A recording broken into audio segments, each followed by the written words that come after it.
Today I'm going to make lip balm, and I'm going to let you watch. First thing you do is glove up. And I forgot, I'm going to grab an apron because I don't want to get anything in my shirt. When I make my lip balms, I use this big tray that I got from soapequipment.com, and I get all of my lip balm tubes from Wholesale Supplies Plus. Can't do anything without these. And I get these shaped like ovals because the round ones, when you put a round lip balm on the table, it can roll away. Mine are never going to roll away because they're oval shaped. Now, I'm not making a full batch today of lip balm. I'm only going to make about this many. But to keep the tray steady, because it would be a little lopsided, I'm just going to take one empty one, put it on the other side. Tray is nice and sturdy. So that's ready. Let's get everything ready that we need. So, it's not going to be a giant batch, and I measure everything in grams. In grams? Grams. So I can't use this scale. I have to get the gram scale. Hold on. This one will work. Let's turn it on first. All right, so we are in grams. First thing, we've got beeswax. Beeswax. Perfect. And then we have some olive oil. It's right here. Tear it out.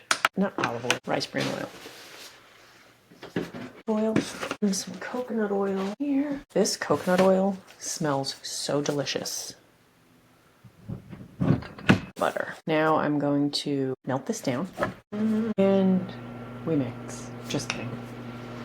And we wait, and we wait, and we wait. Make sure that these are all the way in so that none of the liquid comes through. And when I pour, to just put this, I'm only going to pour on these 4 rows, so I'm going to put this here so that when I pour, it doesn't go over into the other holes and go through and messy up my table.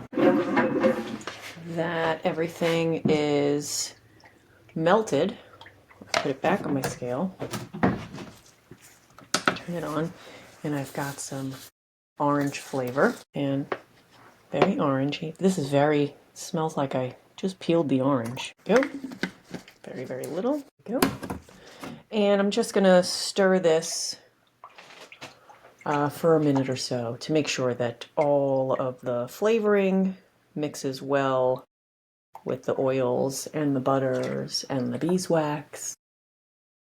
So you don't want, you want to just make sure it all binds together. So around with my right hand, creamsicle flavoring. I'm just going to hold this here so that it's called a flood tray because you can just flood the entire thing and not really have to worry about getting it like exactly in the holes, which I will. So now what I'll do is I will let this wax.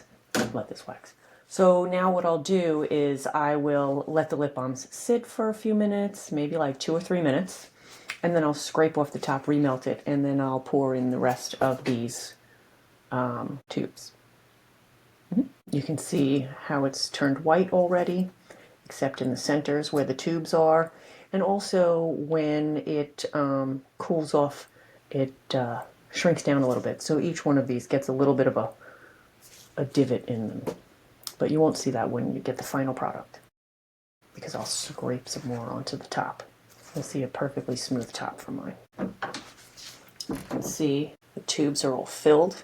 These on this side are filled all the way to the bottom.